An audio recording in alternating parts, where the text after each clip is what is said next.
रौनक कुमार और आज हम पढ़ेंगे सेल चैप्टर का third part. We have discuss first part, second part and this third part. और ये मत सोचना कि is the last class of this chapter cell. इसके बाद थर्ड पार्ट होने के बाद सबसे पहले सुनो ये बुक जो मैंने बताई थी एमसीईआरटी एग्जाम्पलर प्रॉब्लम सॉल्यूशन, ये सबको लेके, क्योंकि इसमें अगर आप देखोगे तो एनसीईआरटी सॉल्यूशन जो क्लास 9th को आसान करता है मतलब, और एमसीक्यू क्वेश्चंस है, पीवाईक्यू क्वेश्चन है, केस बेस्ड क्वेश्चन है, बहुत सारे क्वेश्चंस मिलेंगे इसमें। और ये है थर्ड पार्ट सेल चैप्टर का। थर्ड पार्ट का पहला पॉइंट बोल रहा है, वैसे हमने फर्स्ट सेकंड पार्ट कर रखा था। जो फर्स्ट पार्ट जो हमारा था वो बहुत बड़ा था, सेकंड पार्ट भी बहुत बड़ा था, जिसमें हमारे सेकंड नंबर ही लिखते हुए पूरा जो हमने समझा दिया था वो पूरा कवर हो गया था टॉपिक। थर्ड पार्ट है सेल का। थर्ड पॉइंट बोला है सभी all cell arise from pre existing cells only. तो सभी सेल अराइज करते हैं फ्रॉम प्री एग्जिस्टिंग सेल से, ठीक है। फिर फोर्थ पॉइंट बोलता है every organism start its life as a single cell. हर एक ऑर्गेनिज्म का जो लाइफ स्टार्ट होता है ना वो एक सिंगल सेल से स्टार्ट होता है। वो देखो सिंगल सेल से स्टार्ट होता है, फिर जाते हुए फिर वो डबल बन जाता है, फिर वो ट्रिपल हो जाता है। ऐसे होता है बायो में, बायो पढ़ते ही है ऐसे, ठीक है। सभी ऑर्गेनिज्म स्टार्ट करता है कि लाइफ सिंगल सेल से, सबको पता है। ये है सिंगल सेल, ये है डबल, ये है ट्रिपल, ठीक है। नोट दिया गया है कि viruses are exceptions to the cell theory. Viruses जो है वो एक्सेप्शन है सेल थ्योरी के, ठीक है। अब आता है हमारा एक नया टॉपिक जिसका नाम है प्रोटोप्लाज्म। प्रोटोप्लाज्म का डायग्राम है एनसीईआरटी क्लास 9th की बुक में दे रखा है, दिखा देता हूँ एक बार। Protoplasm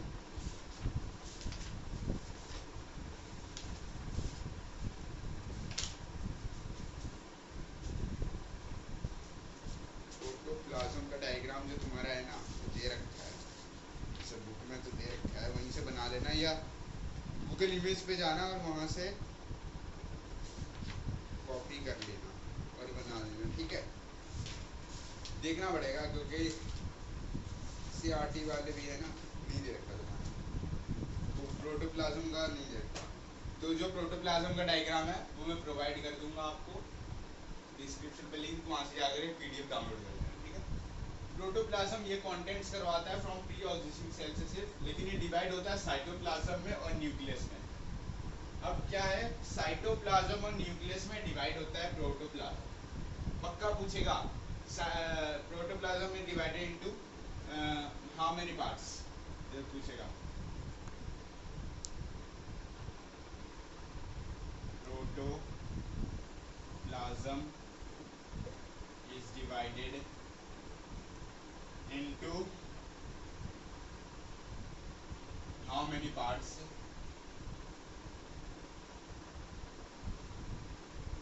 and name them। मतलब कितने पार्ट्स में डिवाइड है और उसके नाम बताओ। तो हमने देखा 2 पार्ट्स में डिवाइड है, 2 पार्ट्स लिखेंगे, इसका आप लिख सकते हो बना के, वैसे शॉर्ट में लिखा हुआ, साइटोप्लाज्म और दूसरा है न्यूक्लियस, ठीक है। अब आता है नया टॉपिक जिसका नाम है जेना। जेना क्या है? जेना एक यूनिट है हेरिडिटी का, जिसको हम आनुवंशिकता बोलते हैं, एज ए इंफॉर्मेशन जिसको ऐसे बोलते हैं, हिंदी में हम आनुवंशिकता बोलते हैं। एक यूनिट है हेरिडिटी का, हेरिडिटी का यूनिट है, हेरिडिटी इंफॉर्मेशन का एक यूनिट है जेना। पूछेगा कि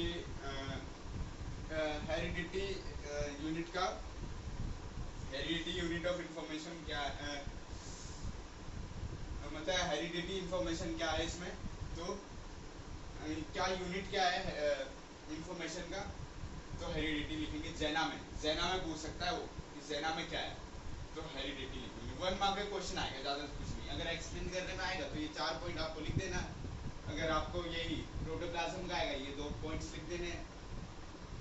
जेना कैरी करता है कोडेड इंफॉर्मेशन हेरेंट्स को और कैरी करता है अपने बच्चों को, ठीक है। क्या कैरी करता है, एक बार और बता देता हूँ, जेना कैरी करता है कोडेड इंफॉर्मेशन को ऑफ पेरेंट्स और कैरी करता है अपने बच्चों को। अब दो इम्पोर्टेंट चीज आ गया आपका जो इस क्लास में है, 9th क्लास में नया आया है, आरएनए और डीएनए। आरएनए राइबोन्यूक्लिक एसिड्स होता है और डीएनए डीऑक्साइड राइबोन्यूक्लिक एसिड होता है। और डीएनए तो आपको सबको पता होगा, डीएनए चेक करवाते हैं। डीएनए और आरएनए इस चैप्टर में जुड़ा हुआ है। तो ये मोस्ट ऑफ क्वेश्चंस में पूछा जाता है कि अभी तो आप छोटे क्लास में हो इसलिए ज़्यादा नहीं पूछेंगे आरएनए डीएनए के बारे में। पहले पूछेंगे कि right the full form of RNA and right the full form of DNA. 1 mark के क्वेश्चन में ही आएगा, 1 या 2 मार्कर्स में तो लिखेंगे राइबोन्यूक्लिक एसिड्स और डीऑक्साइड राइबोन्यूक्लिक एसिड्स। ठीक है, फिर सेल ऑर्गेनेल्स आ जाता है। सेल ऑर्गेनेल्स में हमारा पहला टॉपिक आता है plasma membrane. This is the important topic of this class, class 9। और जो भी क्लास 8 का बच्चा अभी यहाँ टाइम पास कर रहा था वो हट जाए शांति से, ठीक है। प्लाज्मा मेम्ब्रेन है, ये इंपॉर्टेंट है क्लास 9 के लिए। प्लाज्मा मेम्ब्रेन को ऐसे हम सेल मेम्ब्रेन भी बोलते हैं।